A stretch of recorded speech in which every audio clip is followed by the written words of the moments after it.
Hola familia, bienvenidos una semana más a la Parroquia en Casa. Hoy vamos a empezar una nueva serie. Como sabéis, de vez en cuando enseñamos por series. Es como si fuese una especie de predicación larga repartida entre 4, 6, 8 semanas o las que haga falta. La idea es que podamos darle vueltas a un tema y podamos profundizar en él. A esta serie le hemos llamado Cosas de Casa. Durante las próximas semanas vamos a estar hablando de la familia y lo que vamos a hacer hoy es poner los fundamentos para el resto de las semanas poder construir en condiciones. Hoy vamos a hablar de nuestra experiencia familiar, vamos a hablar de un versículo en particular, después vamos a dar vueltas por unos cuantos versículos y a lo mejor os mareo un rato, pero os prometo que al final vamos a llegar a tierra firme y a algo práctico. Así que si eres padre, si eres madre, hijo, hermano, abuelo, tío, en definitiva, si tienes ombligo, esta serie es para ti y esta serie es para mí. Tengo que reconocer que me da mucho respeto hablar de la familia. Por un lado, porque siento que la familia es siempre una asignatura pendiente. Uno nunca termina de graduarse de este tema. Y algunas de las cosas que os voy a compartir son cosas que yo he aprendido en mi casa, con mi mujer Bonnie, por las buenas y por las malas, en la crianza de nuestras hijas y en un montón de experiencias. Otras de las cosas que voy a compartir son cosas que he aprendido en casa de mis padres, también por las buenas y por las malas. Pero otras de las que voy a compartir son cosas que no he aprendido, son cosas que aún no he puesto en práctica, son cosas con las que aún estoy batallando.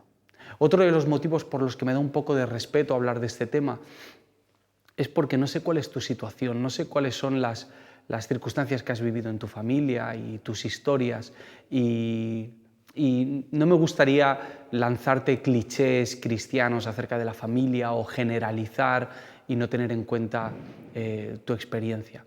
Así que estas cositas que me han hecho sentir un poquito de nervios a la hora de abordar este tema me han hecho pensar en cuáles son esas cosas que, a pesar de nuestras diferencias familiares, tenemos en común. Y seguramente hay varias cosas, pero me gustaría centrarme en dos. La primera es que todas las familias somos imperfectas. Ninguna familia es perfecta. Todos, en mayor o menor medida, tenemos problemas en nuestra casa. Y la otra cosa que tenemos en común es que todos creemos que sabemos qué es lo que necesitan en la casa ajena. Todos tenemos ese síndrome de terapeuta, ese complejo, mejor dicho, de terapeuta y de psicólogo, y analizamos los problemas que tienen los demás, vemos sus carencias y les damos como nuestra receta, ¿no? A veces en forma de consejo, a veces en forma de versículo. Yo he hecho eso un montón de veces, a lo mejor soy el único, pero yo recuerdo tener 12 años, no haber tenido novia en mi vida y tener un amigo de 16, 17 años y decirle lo que tenía que hacer. Él ya llevaba 3 o 4 novias, pero yo era su consejero y le decía el camino que debía tomar. Antes estaba hablando con Richard de esto y se reía pues porque probablemente él lo haya hecho alguna que otra vez. Estas dos ideas, estas dos cosas que tenemos en común, nos revelan cosas bastante importantes y que tenemos que tener en cuenta. La primera idea, la de que ninguna familia es perfecta, nos muestra cuál es el terreno de juego, cuál es el campo de batalla sobre el que se va a desarrollar esta serie. Y tenemos que reconocer que todos nosotros venimos de familias disfuncionales, que todas nuestras casas tienen problemas y que nosotros somos parte del problema. Y ninguna de las cosas que vayamos a decir durante las próximas semanas va a tener sentido si no pasamos antes por admitir que nuestras familias tienen mucho que cambiar, que todos estamos en ese proceso de transformación. La segunda idea, la de la manía esta que tenemos de analizar la familia de los demás, nos revela un par de cosas muy importantes. Una de ellas es que la vida en familia es difícil. Es tan difícil que preferimos ocuparnos de las familias de los demás antes que de las nuestras. Y otra de las cosas que nos revela y que me parece muy bonita y esperanzadora es que no hemos renunciado a los ideales de la familia. Seguimos creyendo que los problemas se tienen que solucionar. Seguimos creyendo que hay unas metas como familia. Es cierto que muchas veces no tenemos ni idea de cuáles son esas metas, pero aunque sea de manera instintiva, las perseguimos.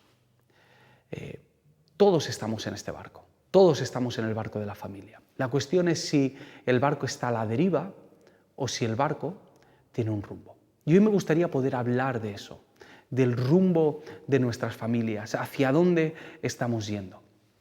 En la creación y en la producción musical se utilizan lo que llamamos las canciones de referencia, ¿vale? Los temas de referencia son canciones que a nosotros nos sirven como una guía para construir nuestra canción.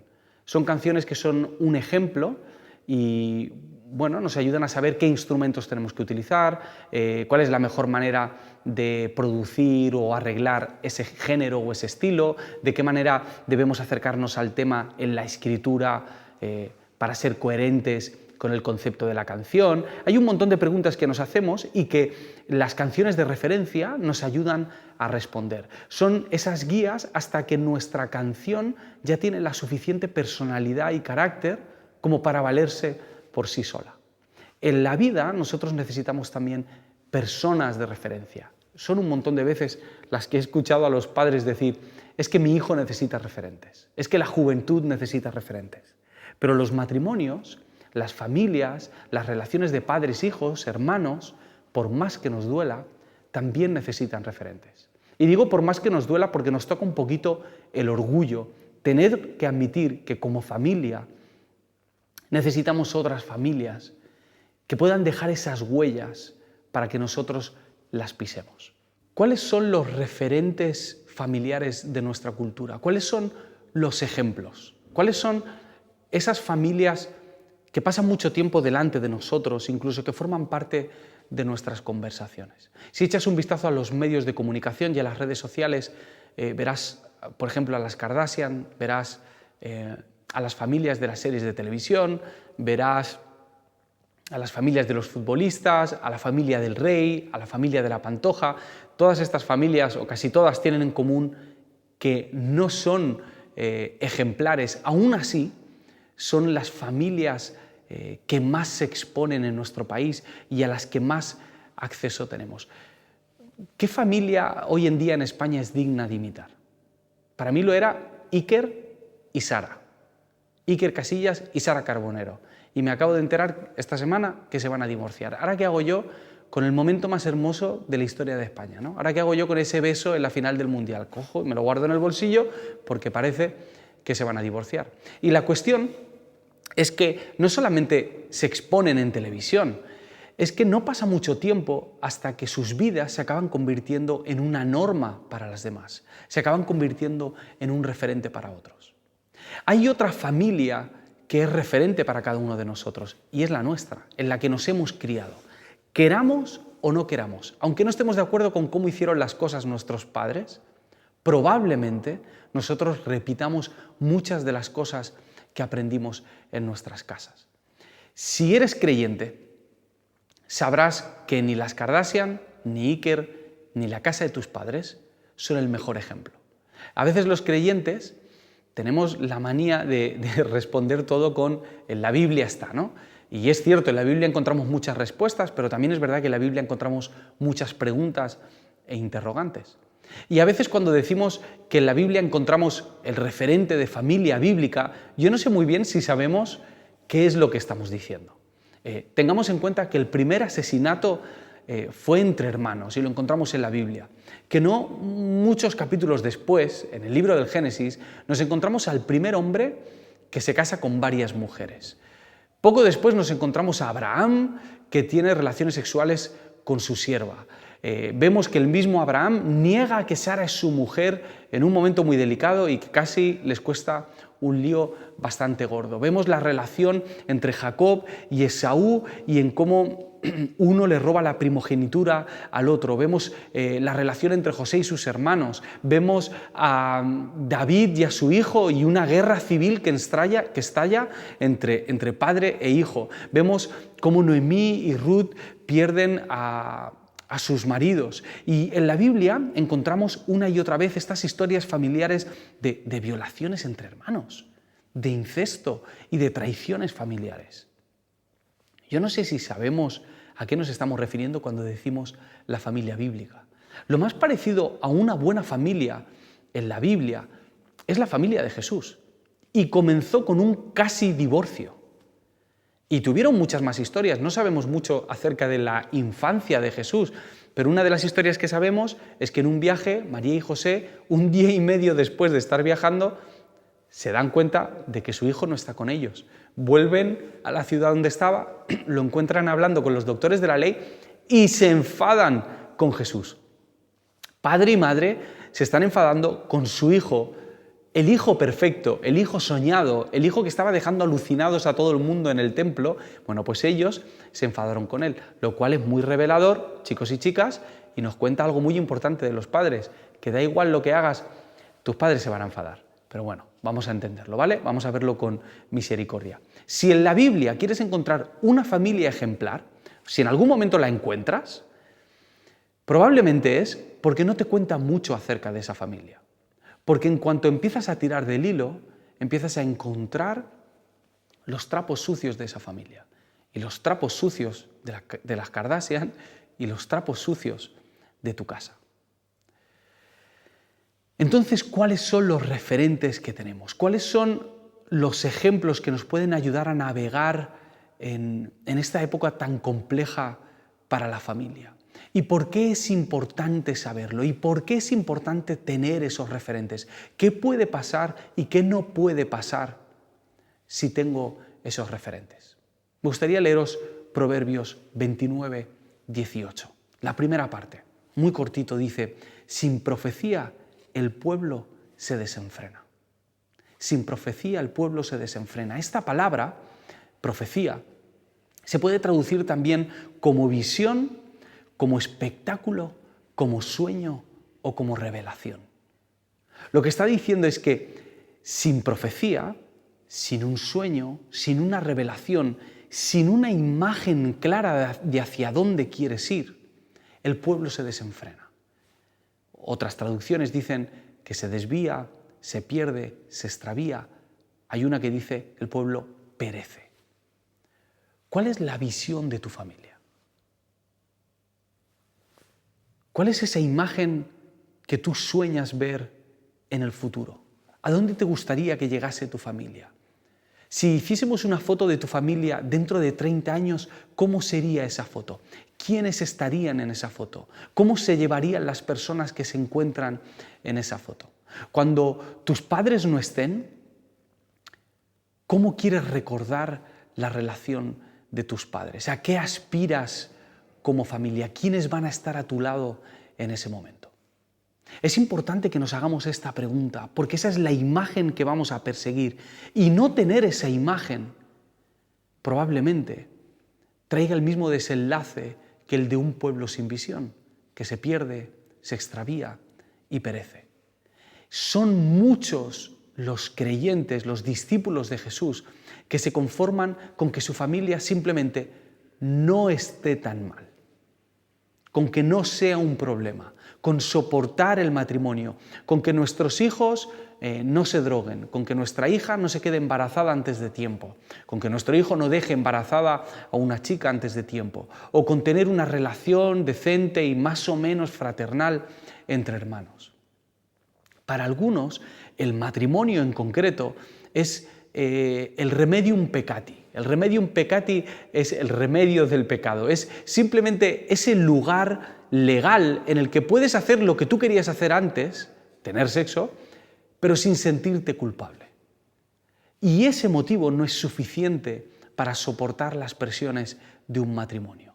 Tenemos que entender esto. La familia es el proyecto de vida más importante que tenemos. La familia es el proyecto de vida más importante que tenemos. Y no sabéis lo bien que me viene decirme esto a mí mismo. Pero la triste realidad es que ya estés soltero, casada, seas padre, hijo, hermanos, no soñamos lo suficiente con una imagen de nuestro futuro. Ni siquiera sabemos cuál es la visión que queremos para nuestras familias. No hablamos con nuestras parejas acerca de dónde queremos ver a nuestras familias dentro de unos años. En la Biblia, a la vez que nos encontramos con familias totalmente rotas, nos encontramos con algunas ideas y con algunos referentes familiares atemporales que pueden ser muy liberadores y sanadores para nosotros. Me gustaría compartiros algunas de estas imágenes, pero antes de eso me gustaría aclarar algo. Cuando leemos ciertos pasajes en la Biblia sobre la familia, tenemos que aprender a diferenciar entre instrucción y visión. ¿Vale? ¿A qué me refiero con esto? Os voy a leer varios pasajes, ¿vale? Os mareo un poco. Por ejemplo, Efesios 3. Es un pasaje muy conocido sobre la familia. Someteos unos a otros en el temor de Dios. Este párrafo también dice: las casadas estén sujetas a sus propios maridos como al Señor. Maridos, amad a vuestras mujeres, así como Cristo amó a la Iglesia y se entregó a sí mismo por ella. Así también los maridos amen a sus mujeres como a sus mismos cuerpos. Colosenses 3, por ejemplo, dice: maridos, amad a vuestras mujeres y no seáis ásperos con ellas. Padres, no exasperéis a vuestros hijos para que no se desalienten. Y a estos textos que he leído les podemos sumar un montón de versículos más que hablan sobre el matrimonio, sobre el divorcio, proverbios que hablan sobre la relación entre hermanos, sobre la obediencia a los padres, sobre la honra. Bien, a todos estos versículos, para sacar el máximo provecho de ellos y el mayor sentido, al leerlos debemos tener en cuenta de que son instrucciones, no son una visión, son instrucciones. Para tu familia y para la mía, la visión o tu sueño no debe ser que tu marido te ame, ni que tu hijo te obedezca, ni que tus hijos lleguen vírgenes al matrimonio, o que seas fiel a tu esposa. Estos son instrucciones que te van a hacer llegar a una meta. Y estas instrucciones son muy importantes, pero no las podemos convertir en el centro de nuestra relación. Deben estar entre nosotros, pero no son el final de la relación. La visión de Dios acerca de la familia a veces es un poquito más sutil, no es tan obvia. Y por eso mismo, al no ser tan obvia, preferimos escoger las instrucciones y convertirlas en nuestra meta. Y creo que nos equivocamos muchísimo cuando convertimos estas instrucciones en nuestras metas y se acaban pareciendo algo muy parecido a la religión y al legalismo. En las Escrituras encontramos esas imágenes y esos referentes que nos pueden servir como una visión para saber qué es lo que estamos persiguiendo. Os voy a leer varios pasajes. Por ejemplo, en Génesis 2 leemos que el matrimonio se convierte en una sola carne, que dejan a sus padres y se convierten en una sola carne. Eso es una imagen. Ah, vale. Están dejando lo que tenían y se están convirtiendo en uno solo. Hay un pasaje en Malaquías precioso que dice: Él hará volver el corazón de los padres hacia los hijos y el corazón de los hijos hacia los padres. Eso es una imagen de reconciliación, de encuentro. Una imagen que, por cierto, a lo mejor te recuerda mucho a una parábola de Jesús. Hay otra imagen que la encontramos en Marcos 3:25, dice: si una casa está dividida contra sí misma, tal casa no puede permanecer. Ah, vale, es una casa y esa casa se tiene que mantener unida, no se puede romper. O cuando pensamos en Apocalipsis y vemos las bodas del Cordero y vemos que ahí estaremos todos juntos celebrando. O en Juan 17, versículo 21, cuando Jesús mismo, orando, nos muestra cuál es la foto de nuestra familia. Nos muestra qué es lo que Él imagina para el futuro. Ora para que todos sean uno, como tú, oh Padre, en mí y yo en ti, que también ellos sean uno en nosotros. Esta es la foto que Dios tiene en mente para la familia, la unidad. Que pase lo que pase, las crisis, las dudas, los conflictos, las circunstancias, las peleas, las rabietas, las ofensas, las enfermedades, las pandemias mundiales, no perdamos esta visión como familia, estar unidos, ser uno a pesar de todo. Creo que todos compramos esta foto. Creo que todos estamos de acuerdo en que en el futuro nos gustaría vernos a todos juntos. La cuestión es, ¿qué estás haciendo para que esta foto se haga realidad? ¿Vas a dejar que pase simplemente por el destino, por azar?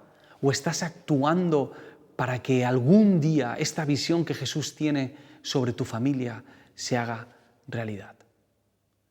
¿Cuánto estás hablando con tu esposo o con tu esposa acerca del futuro de tu familia? ¿Habéis hablado alguna vez acerca del futuro, más allá de pensar en las vacaciones, más allá de pensar en cuánto vais a pagar este mes, más allá de pensar en qué vais a hacer con la chiquilla porque no está sacando buenas notas? ¿Alguna vez os habéis dicho, yo quiero que en 20 años mi familia esté en este punto? Si eres soltero, ¿qué estás haciendo para prepararte para cuando tengas la oportunidad de formar a tu familia de manera personal? Padres e hijos, madres, hijos, hijas, que no tenéis una buena relación, ¿qué podéis hacer para hacer realidad esa imagen de que los padres y los hijos se reconcilian y el corazón de los unos se vuelve hacia los otros? ¿Qué hábitos podéis tener hoy, aunque no tengáis problemas, para que en el futuro, cuando tengáis alguna crisis, podáis manteneros firmes como familia?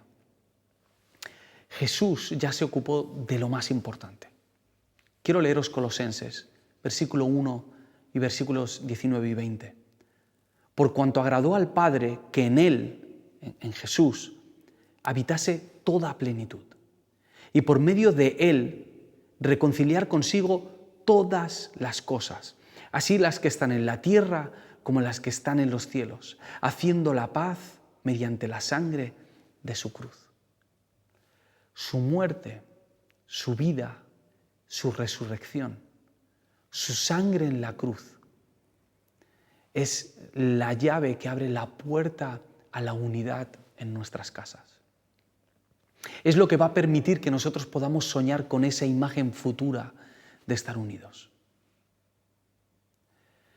Sé que puede ser que tu familia esté muy lejos de esa foto futura en la que todos estáis unidos. A lo mejor la foto actual de tu familia no se parece mucho a esa foto que Jesús imagina. Pero así es como se escriben las grandes historias. Así es como se cuentan las grandes películas. Tienen que haber obstáculos, tienen que haber inconvenientes, tiene que haber dolor, tienen que haber problemas. Y a partir de ahí se empiezan a escribir las mejores historias. Y cuando digo escribir, digo escribir. Hemos diseñado una guía sencillita para esta semana, para que podáis hacerla de manera individual y también en familia, ya sea con vuestros hijos, con vuestro esposo o esposa, vosotros solos, con vuestros padres, como veáis conveniente. Esta guía contiene unas preguntas para cada día, que lo ideal sería que la hicieseis esta semana, pero puede ser que algunos días necesitéis repetir las preguntas del día anterior y seguir construyendo. El objetivo de esta guía es que podáis afinar vuestra visión como familia, que podáis descubrir no solamente cuál es la visión de Jesús para todas las familias de estar unidos, sino cuál es la visión particular para vuestra familia. ¿Qué es eso que Jesús ha pensado que solo vuestra familia puede hacer? ¿Cuál es vuestra tarea como familia en este mundo? Y que estas preguntas os puedan acompañar durante mucho tiempo y que se puedan convertir en un compañero de viaje de vuestra familia y que poco a poco podáis ir perfeccionando esta visión y cuáles son los planes que tenéis que desarrollar para llevar a cabo esta visión. Sería genial si durante esta semana cada uno de los que estáis escuchando esto os planteáis estas preguntas y damos un pasito más en la construcción de nuestras familias y en ese acercamiento a esa foto y a esa visión que Jesús tiene. De momento hoy vamos a dejarlo aquí. Hoy hemos hablado de la visión y durante las próximas semanas vamos a hablar de cómo alcanzar esta visión. Si me permitís, voy a terminar orando. Señor, te pido que levantes nuestras familias, que nos des visión, que nos des gracia y que podamos tenerte a ti delante nuestro en el camino que estamos haciendo como familia. Te pido por las familias de cada familia de esta comunidad, que les des sabiduría y aliento en medio de la situación que estén viviendo y que no renuncien a lo que tú estás soñando para nuestras familias. En el nombre de Jesús. Amén. Nos vemos la semana que viene.